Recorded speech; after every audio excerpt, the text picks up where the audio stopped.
All right. So good evening. Welcome. I'm Dustin Seaton, president of Arkansans for Gifted and Talented Education, otherwise known as AGIT. We encourage you to check out our website at giftedarkansas.org for more information about all things gifted in Arkansas. As president, one of the things that I've tried to do is to provide services both during and after hours for our members and parents and students in gifted education. And so Jennifer Thomas has been one of our excellent volunteers to take on the enrichment committee duties to offer these webinars that are free to anybody that is interested in the content information. And so I encourage you to check out our website under the webinar box to see all the future and upcoming webinars that we'll be offering throughout this semester. More will be added as well. But tonight you're in for a treat. As someone that has heard of Destination Imagination before, I'm really excited to learn more about the program. But I first want to turn it over to our esteemed Enrichment Committee Chair, Jennifer Thomas. Hello, everyone. We are so excited to have Ms. Simmons with us.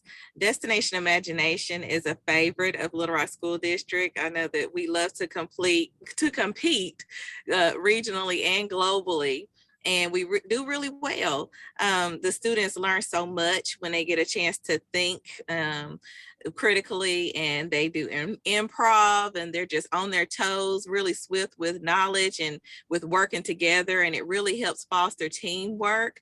So I have enjoyed serving as a Rising Star person that sponsor to help students grow, and because of that, a lot of the students are able to flourish in gifted programs and just grow with their creative side. So I'm just really glad that Ms. Simmons is here, and she has a lot to tell everyone about Destination Imagination. There's so much opportunity within Destination Imagination. So welcome, Ms. Simmons. You can go ahead and begin.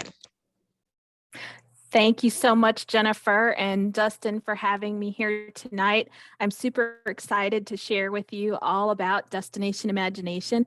But before I get started, I wanted to introduce myself and how I started with Destination Imagination.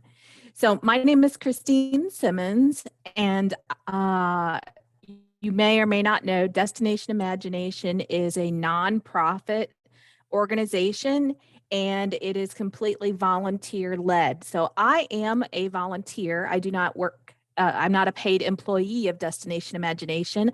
I work actually for Axiom in the IT industry. But I joined Destination Imagination about 11 years ago as a team manager when my daughter brought home a paper that said, "Mom, there's this DI thing, I want to try it. And I need a volunteer. I need you to help." And so here I am 11 years later, and I'm hooked on DI because it is such a wonderful program. It's been a wonderful program for my daughter and me too. I've learned a lot, and I've actually been able to incorporate some of the concepts that I've learned over the years into my business career as well. So what I'm going to do tonight is I'm going to share with you, I'm going to turn my video off a little bit here as we're presenting in case it's a little slow.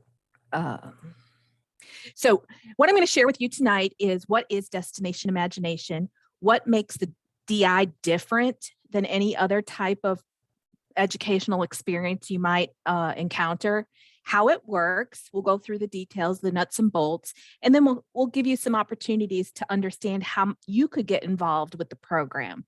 We have lots of volunteer opportunities. And then, of course, we'll have some time for questions and answers as we go along, and you can use the chat for that information. So we'll go ahead and get started.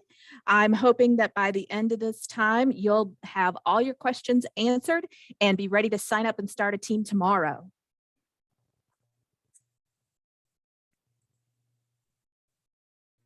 So before I was working with Destination Imagination, you know, I really was trying to teach my daughter how to channel her leadership skills. And one of the things that we struggled as parents with my daughter was that she was very strong-willed, and she was very leader-driven, but we didn't necessarily know how to channel that behavior in a way that was positive and encouraging. And the program Destination Imagination helped her with that along the way. And I will share throughout the presentation some little tidbits about her journey and how her growth and how she changed over time by her learning experience. But also as parents, we were able to help her achieve her goals in a way that was positive, encouraging, and led to the things that she wanted to do with her life. I'm going to play a little video for you, and let me know if the sound does not come through.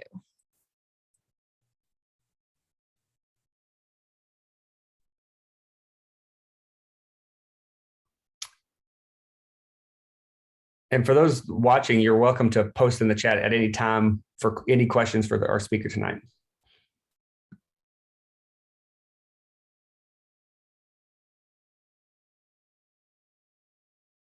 I think the sound does need to come through. You may want to stop and restart.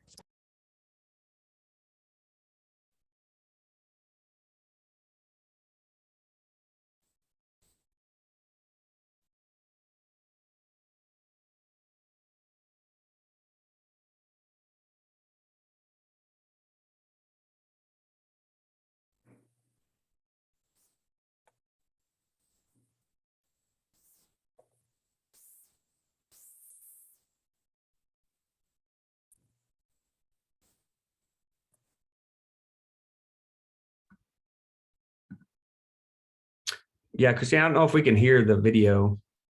No, I'm sorry about that. I did share when I shared my screen.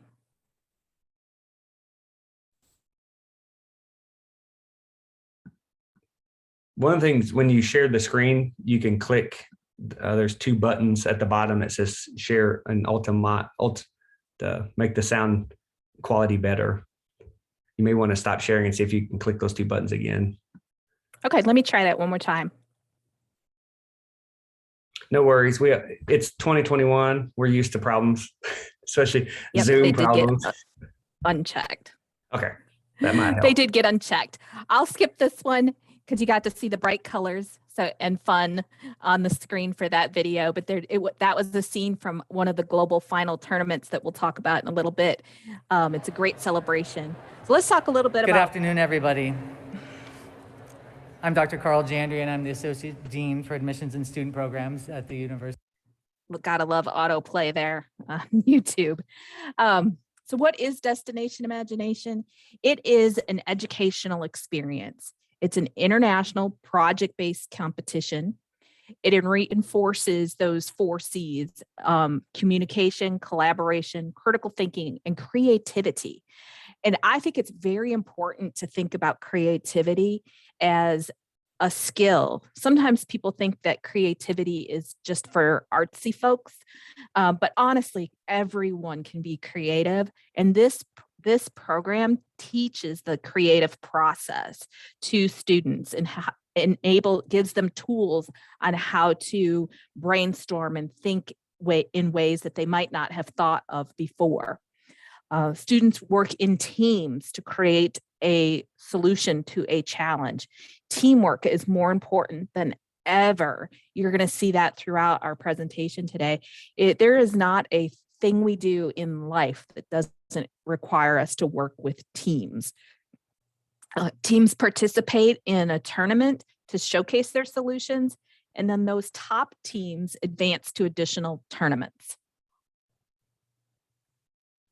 So what is our mission? We really strive at Destination Imagination to inspire and equip our youth to imagine and innovate through this creative process. And we really take this to heart because in everything that we do and all the information that we share, that's really what's at the heart of it. It's the success of the children and the growth of the children that we see through their creative minds. And when they create a solution and they are so proud of themselves, and that is the golden nugget from this program. Our vision, it's to ignite the power of all youth to be creative and collaborative innovators of tomorrow. So we're teaching them things that they can use throughout their life, not just today and in school, but their whole life in whatever they choose to accomplish.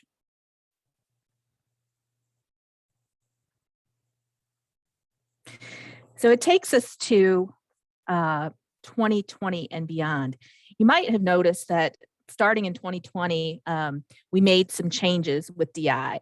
And that was intentional because we wanted to make sure that even though we were dealing with a global pandemic, that we were able to serve and provide DI to students last year. So we actually pivoted last year and provided a completely online experience for the students that was 100% online experience. And you can see in this picture here, one of the solutions that the kids developed was completely on Zoom, and they created their own backgrounds and they participated and presented their solutions on Zoom. Our appraisers attended and watched the videos on Zoom sessions, and then they were able to score, and prizes were awarded for that, just like we would have done in an in-person season. This year, the challenges provided the teams an option to participate in person, virtually, or a combination of both. We are hopeful then that our global finals for 2021 will be an in-person event. For 2022 will be an in-person event, but we will make sure that however those tournaments are executed this year, that we will keep in mind the health and safety of our participants. This year it is intended to be in-person events and in-person team meetings and such. But of course, we'll still, like I said, adhere to whatever guidance each school district and the health organizations inform us about. So we mentioned a couple times so far that Destination Imagination is a global organization, and it is. And what's really cool is you get to interface, especially if you get to attend global finals, you get to experience people and meet people with from different cultures and countries. So we actually have 7 different challenges that the students can choose from. We have reached over 1 million students over the lifetime of the program. We have 38,000 volunteers. We have offerings for age levels from pre-K all the way through university level. There are 40 plus states in the United States that participate, and over 25 countries that participate across the globe. And usually about each year, we have 150,000 participants annually in those locations. It's really exciting to see. The other thing that we do have available are all of our materials are available in 9 different languages. So even here, if we had students that do not speak English, we do have the materials available in different languages. Christine, we had our first question. If it's pre-K through college, what are there divisions or like elementary and high school? Yes, we have five different divisions. There's a pre-K to 2nd grade, which is a non-competitive early learning challenge. They get 1 challenge to work with, and they're a little bit more hands-on, learning all the different skills. They're usually super fun challenges that the kids have a ton of fun with. Then we have our elementary level, which is 3rd grade through, I believe, 5th grade. Then we have middle school, 6th grade through 8th grade, and then secondary, which is our 9th through 12th. And then we have our university level teams. Now, our university level teams, they do not compete at our local tournaments. They actually advance directly to global finals and present their solutions there. Did that answer the question? Yeah, I think so. If there are 5 divisions, would a division, I guess the better question would be, are there different parts of the state that would be competing against one another to get to like a state level, or do they automatically qualify for like a state competition or the global competition? Gotcha. So we do have different, so those are our different levels, grade levels that are grouped together to participate at the tournaments. In the past, we've had regionals, 2 different regions in the state, one in the north and one in the south. This year, we'll probably only have 1 regional, but it'll depend on how many teams we have from each of the regions. So if we had an overwhelming number of teams join us from the Northwest, we could have a regional tournament there. And then we do have 1 state tournament with, that is typically in the springtime and typically somewhere in central Arkansas. Okay, thank you. Yeah. And so the way we do our regional tournaments traditionally in Arkansas, just because of because we love the kids to participate and our numbers are not as high as some of the other states, like Texas has tons of regions and super regions and all kinds of stuff. So we like to make it very, so that the kids can participate. So our regionals we typically advance all of our regionals from all of our teams from regionals to our state tournament.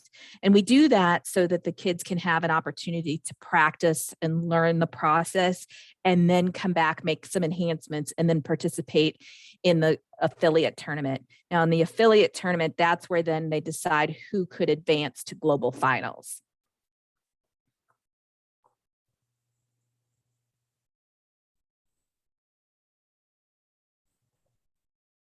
So let's take a look at who our sponsors are. We share this with you just because we want you to understand that this educational program, while you might not have heard of it, we do have some very trusted brands that invest in our mission. Because you see companies like Disney and Hallmark who are very super creative in their processes, they are searching for employees that have the characteristics that our students have having participated in Destination Imagination. And that's why these people invest with us. So let's take a look at what specifically the Team Challenge categories are. So we have, as I mentioned earlier, there's a early learning version, which is available for our pre-K to 2nd graders. And then for the rest of the divisions levels, we have technical, scientific, engineering, fine arts, improv, and service learning opportunities for the students to choose from. Every one of these has a specific focus on a specific technical element, something from the STEM world.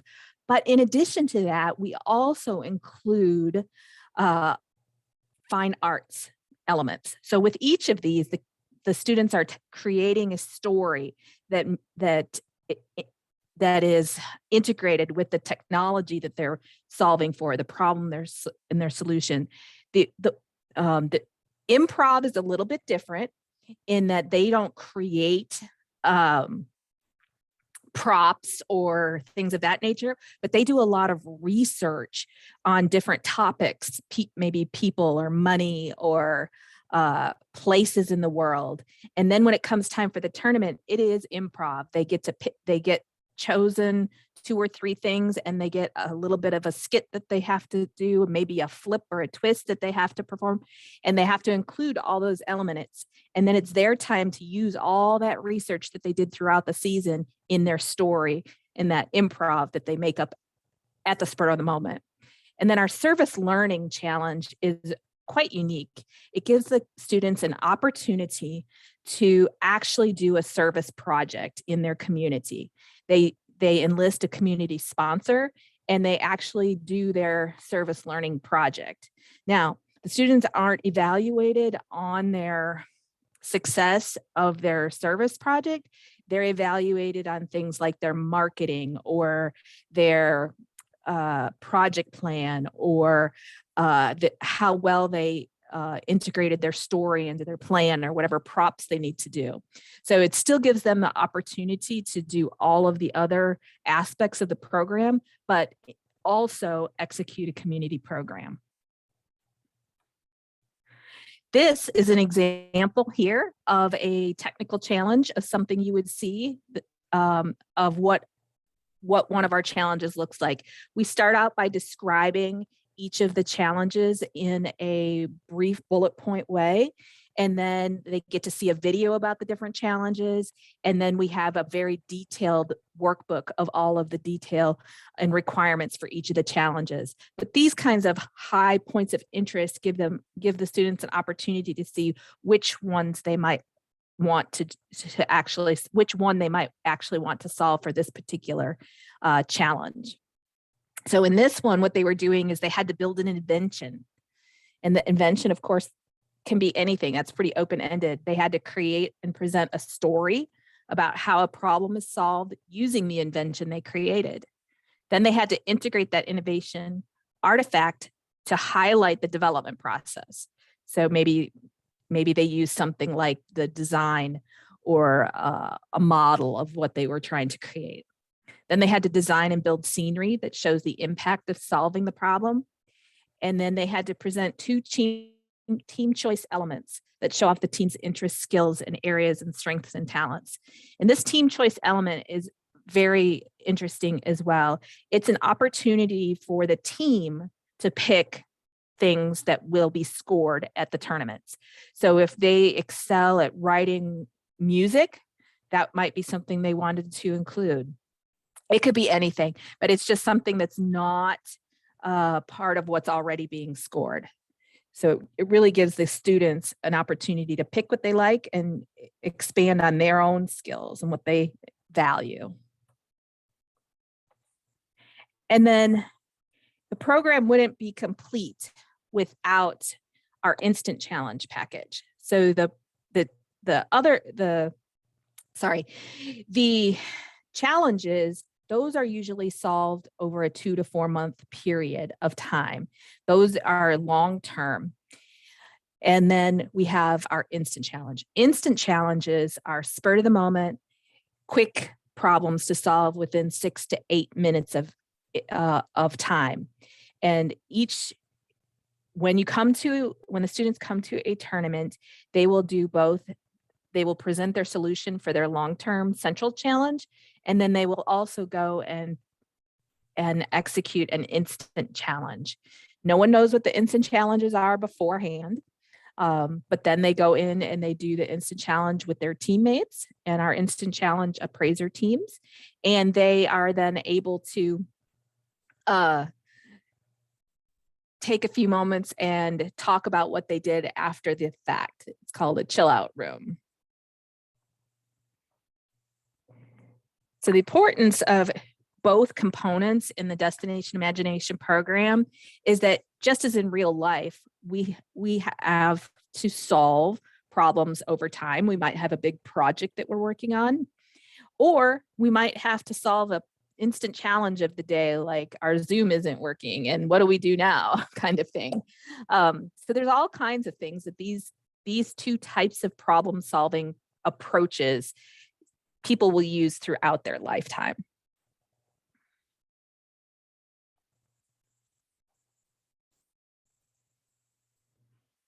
In addition to, so what are students doing throughout the season? Typically, the teams come together and are formed, and they typically meet once a week to work on their long-term solution. But also, as part of each meeting, they will practice instant challenge. And with the materials comes a packet of practice materials. We have them in the materials we provide, and then there's also additional resources on destinationimagination.org that has additional instant challenge examples for the kids to do. There are 3 types of instant challenges that we typically have. One is task-based, one is like fine arts based, and the other is a combination of both. So one might be telling a story, one might be building a bridge, one might be telling a story while building a bridge. And you never know what you're going to get. It's like the box of chocolates.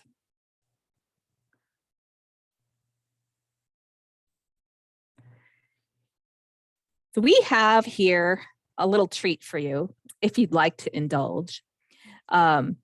Basically, I wanted to give you a little bit of an example of what an instant challenge is. And what this is something very quick. What we'll do is we'll give you 30 seconds to gather some materials, and then we will take a minute for you to build and test your solution. And then we'll share in the chat what you have created. So using only 2 materials found right around your location, right where you are, build the longest object possible that can be picked up. You're going to have 30 seconds to gather your materials, 60 seconds to build and test. And then the scoring goes like this.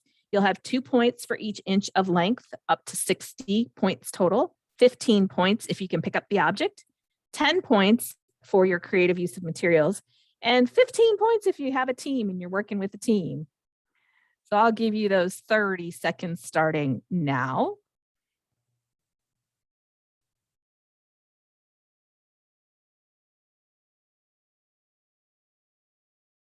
You can find your materials. And we can use anything around us? Anything, yeah, your choice.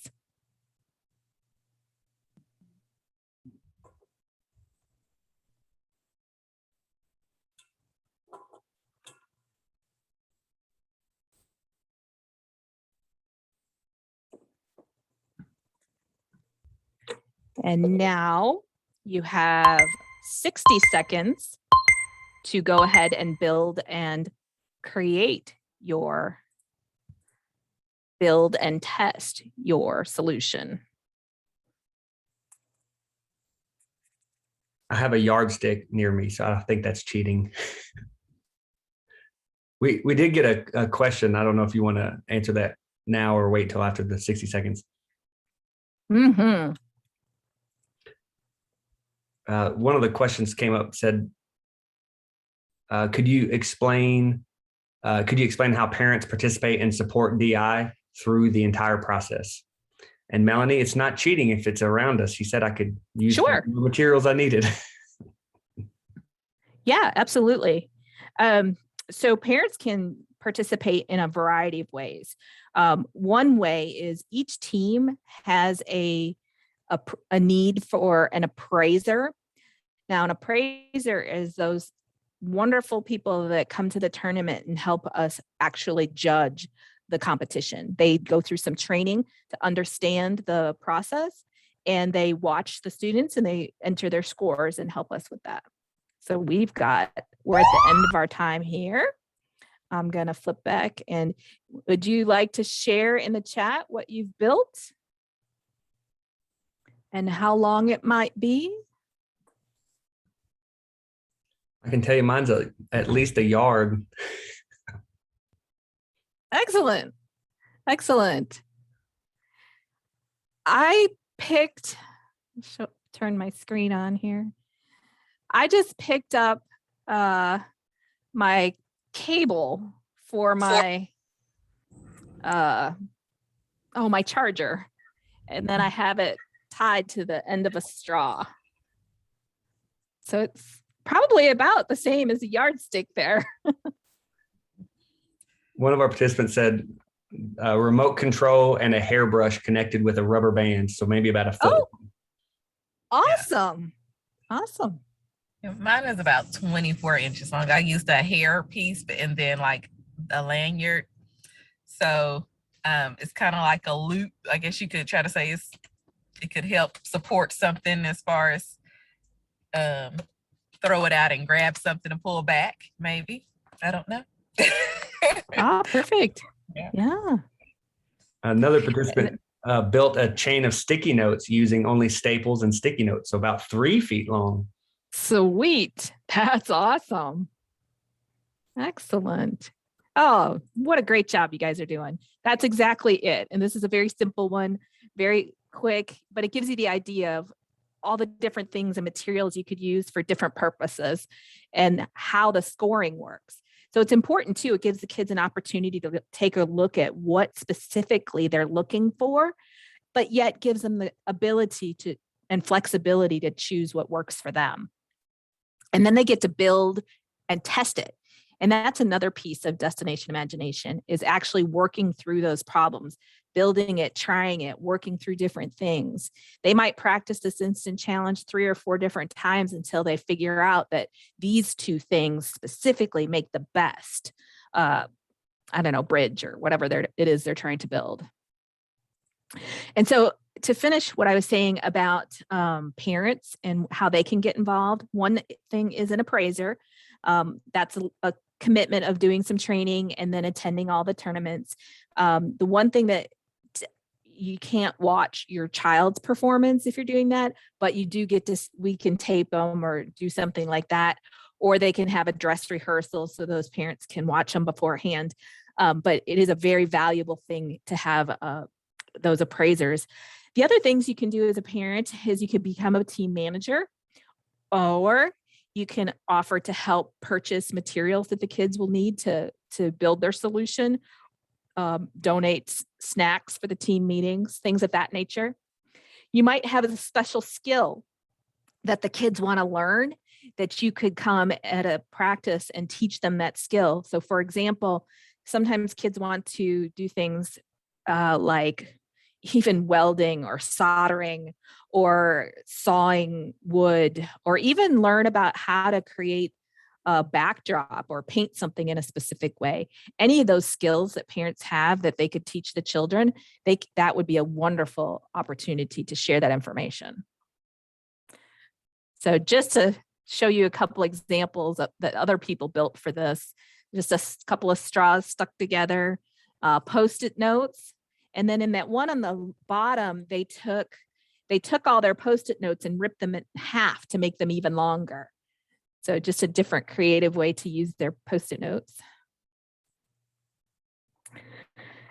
So what makes Destination Imagination different from other cool educational programs out there? I'd like to share with you what our parents have to say about that. And hopefully this video you can hear.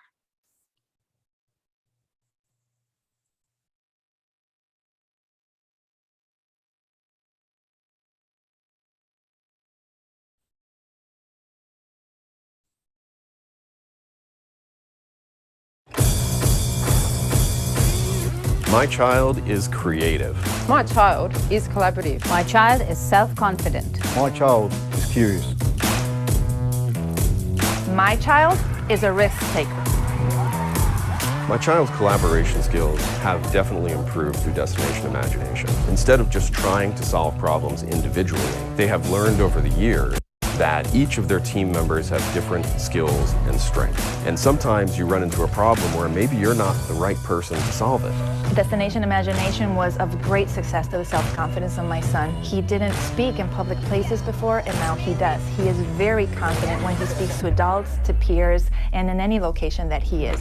When we go out into the workforce, there are times when we have to be conservative, and there are times when being conservative is the worst thing you can do. And understanding that spectrum is so important, which is why I love that these kids are practicing this at an early age. Because there was zero contribution from the parents, the kids had to initiate, implement, do everything themselves, and they've done an extremely amazing job doing it. Confidence is a big part of this program. If you're not confident in yourself, you're not going to put yourself out there in the world. The world needs risk takers that have confidence in themselves. Confidence comes from experimenting, trying, and doing. And all 3 of those things are things that our kids get to practice every day, every week through Destination Imagination. Destination Imagination fosters so many interpersonal skills. It opens up the perspective of children. It allows them to be exposed to cultures around the world. It enables them to develop these character traits that will lead them towards the future. Help your child become a lifelong learner. Prepare your child to change the world. Provide your child with the Destination Imagination experience.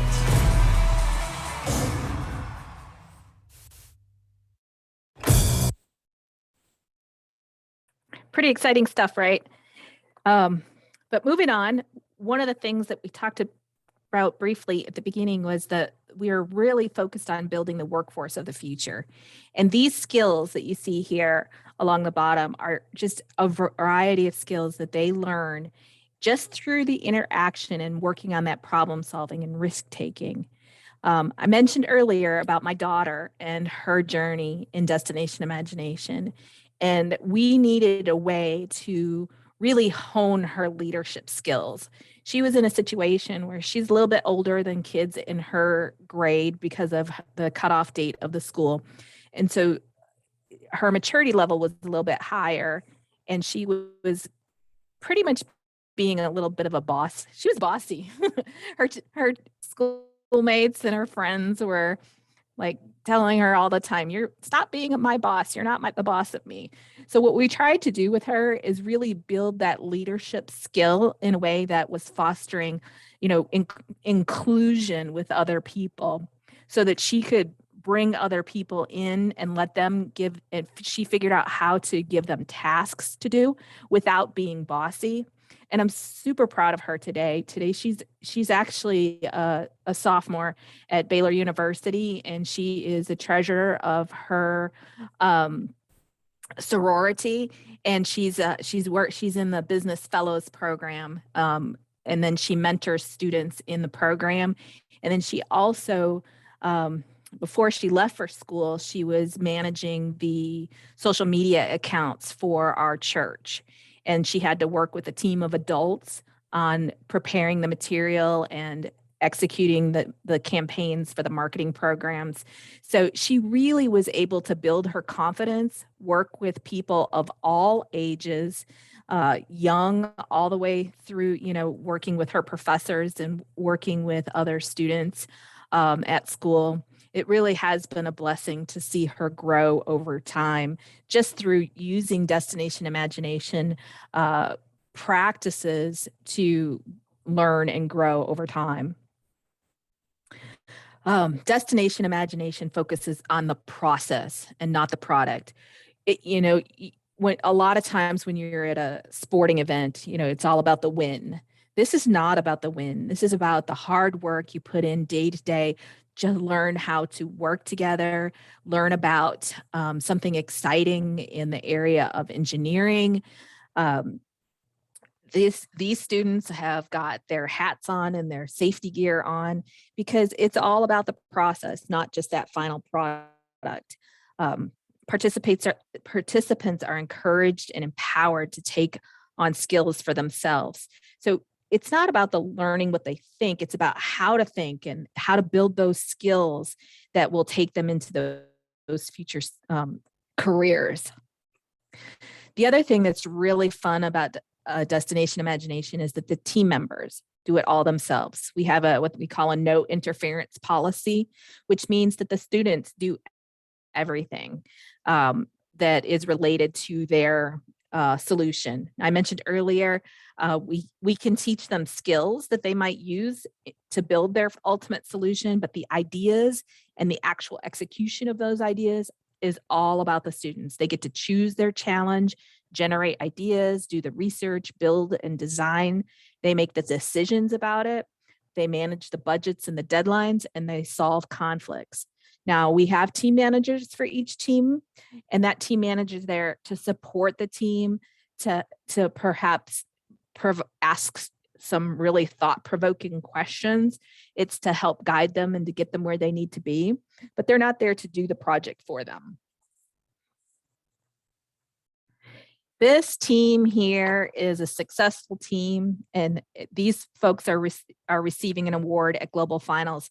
But what really is important about Destination Imagination is that successful teams never lose because they are always learning. And that is especially true, throughout the program. There was one year, it was a Little Rock School District team. And I think they were a middle school team, and they had been together a couple of years. They really wanted to go to Global Finals, but they had challenge after challenge after challenge with their solution. It actually got flooded out 3 different times, and each before the tournament. And each time those kids rebuilt their solution so that they could have it ready for the tournament. Ultimately, they did not go go to global finals that year, and the team managers and the parents were devastated because of the amount of work they put in and and everything they had overcome. But the team manager said to me, those kids, when they were finished and they were so excited about having presented and gotten to the finish line, they said, it's okay. We'll go to global finals next year. And they were so excited. They just wanted to go out and celebrate and have some ice cream. So that's the key to, and the spirit of DI. Those kids are always learning. So how do you find a team? You can ask existing teams at your school, your library, or after school club. You can contact me, and here's my contact information, and you can start a team today. You don't have to do it through a school program. You can. We do have some schools that participate at the district levels, and they have district coordinators. If your school doesn't have DI there yet, we can start DI, and we can come and we can present and offer parents' nights to get people information and drum up interest at your locations. So we can help you in any way to get the word out there and get started. Some places use the materials in their classroom and meet at lunchtime. I actually do have a new homeschool teams that are starting up this year, and they're doing their meetings at their co-op meeting once a week. What is the cost for DI? So DI has one-time fees for the team number itself. You get the materials, you get the challenges, you get the rules of the road, and you get a roadmap. That roadmap is super. It's like a syllabus. It includes ideas for each team meeting if you wanted to follow it that closely, and it has all kinds of tools and exercises for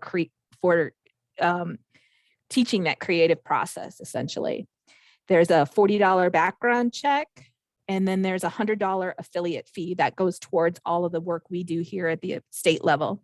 On the flip side, we do not actually in Arkansas charge for our tournaments and those events. You get the instant challenge supplies that you'd have to purchase, and then any challenge budget. The challenges this year range from $150 to $200, and that's the limit that they can spend on the materials to build their solution. There are some travel expenses, like traveling to a tournament. You might get souvenirs, and we do pins and t-shirts each year. But I have good news. This year, we're offering to the first 50 teams, free team number, one background check for a team, and the affiliate fee is waived as well. We're going to take care of that this year for the first 50 teams. And that offer expires at the end of October. So you'd have to form your teams and purchase a team by October. And to get those free team numbers, you just need to reach out to me, and I can get that situated and get you started. Let's talk a little bit about Global Finals. Global Finals is the premier event. It will be held in person in Kansas City, Missouri in May 2022. Registrations will begin in April. And this is if you get to go to Global Finals, it is an absolute phenomenal experience. You really do get to meet and interact with students from across the globe. The tournament fee is $5,500 per team. There are some financial assistance available for teams in need, and you can apply for that through Destination Imagination. There also are fees for travel, housing, and food, and for that. But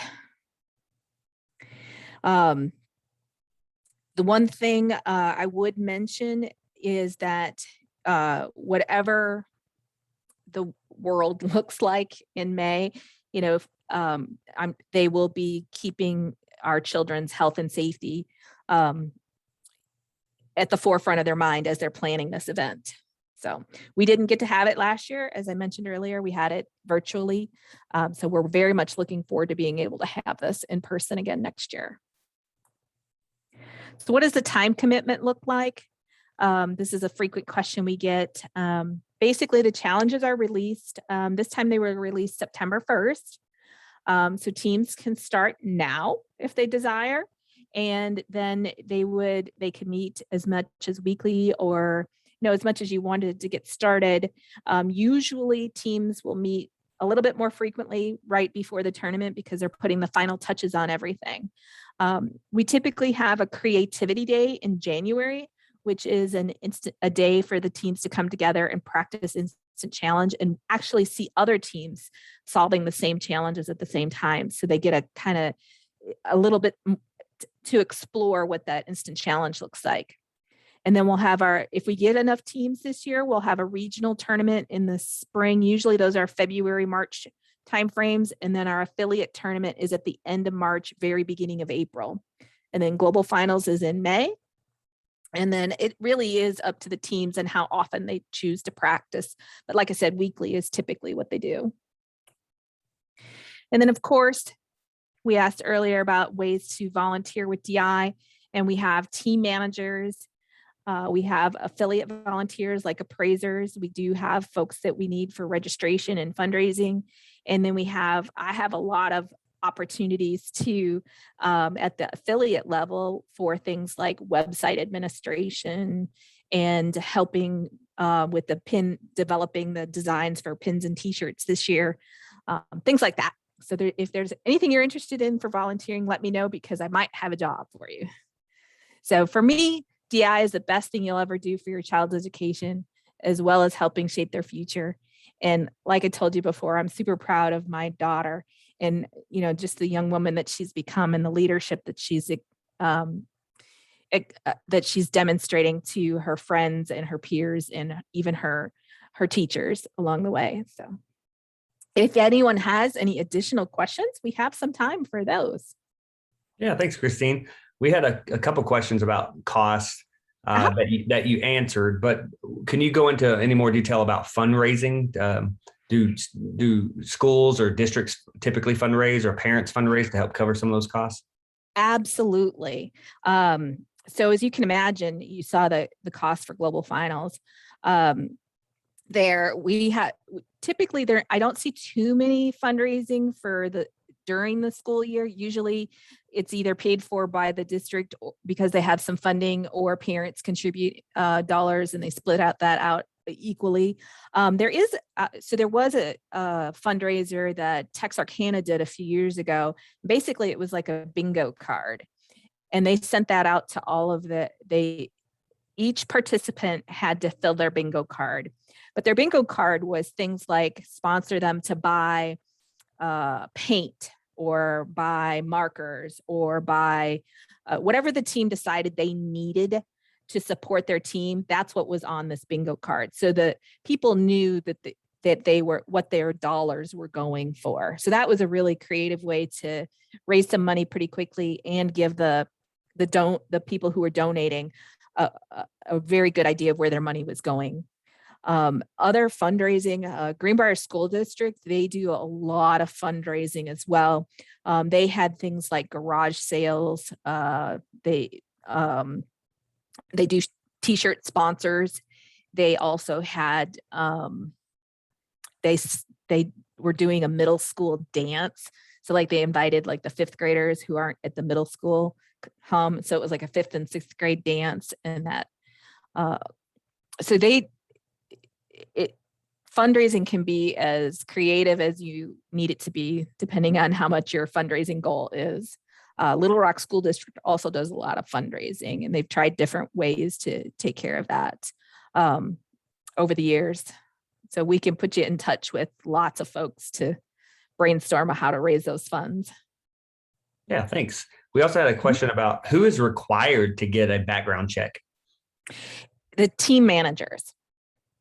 So anyone who signs up as the official team manager to represent the team and interface with the children, that's who's required to get a background check.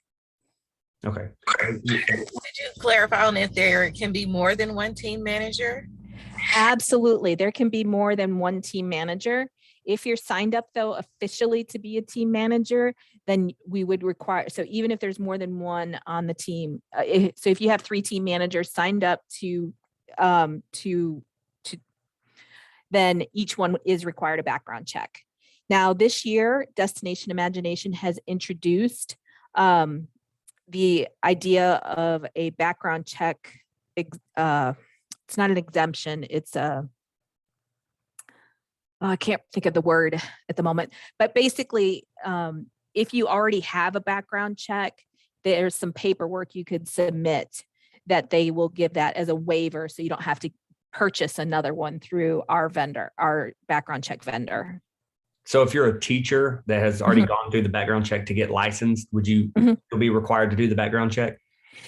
If it meets the requirements of the waiver, then no. But if it has to be within 12 months. So I know some districts only require a background check every 5 years. So that wouldn't suffice. It has to be annually done. We had another question. Could one person manage 2 or 3 different teams? Yes, absolutely. We have people that do that. God bless their souls. But actually, one of the ways they do that is they'll have a team coordinator, perhaps, and that person has 2, 3, 4 teams, but then they have an assistant for each team that helps them as well.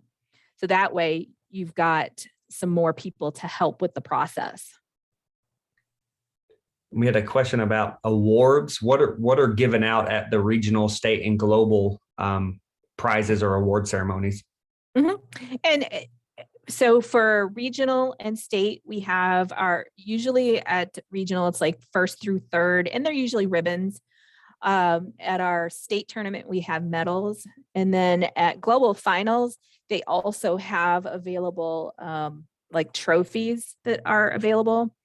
That they are awarded with. We also have some special awards. We have a Renaissance Award, which are for teams or individuals that have just display an over-the-top excellence in their development of their solution.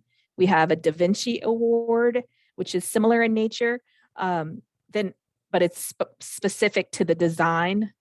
And then we have a Spirit of DI Award that is given out, and that is very coveted.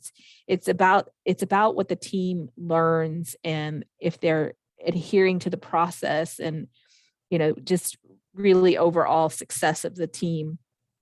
And then there's a Torchbearer Award specifically for our Service Learning Challenge. DI does have also available at the global level. They do have some scholarships that you can apply for as well. So those are always, very helpful to apply for especially for students, entering the university level. I think that's all the questions I see on Facebook and on the chat group. There was one asking if you don't mind sharing your email address again. I think you had that on a previous slide. Sure, absolutely. For any additional questions. Yeah, absolutely. That's my email address and that's my phone number. I'm originally from Illinois, so that's why you see the 815 number. We moved to Central Arkansas 15 years ago, and we love it here. How many teams typically compete in Arkansas? So we've had typically the last few years have been about 100 teams. Generally, it's ebbed and flowed between 90 and 150 teams over the last 5 years, with the exception of last year, which was pretty. We had about 20 teams last year, and 20 brave teams that came and did DI still while we were virtual in a COVID world. Is there a deadline for signing up for getting the different challenges? Teams are forming now. You can purchase a team number through December 17th for Arkansas. That's when our registration deadline ends. But if you're looking to get one of those free team numbers, you need to purchase those before October 29th. I've got a deadline to spend those funds. So. Okay. Yeah, thank you, Christine. I appreciate it, because this is information that a lot of our state can definitely utilize. And I know there's a lot of different options for GT programs around the state of Arkansas to utilize, and this would be a great one to incorporate into your classroom or as an extracurricular opportunity with parents as well. I don't see any other questions, but I'm glad you have the screen up with your email and contact information.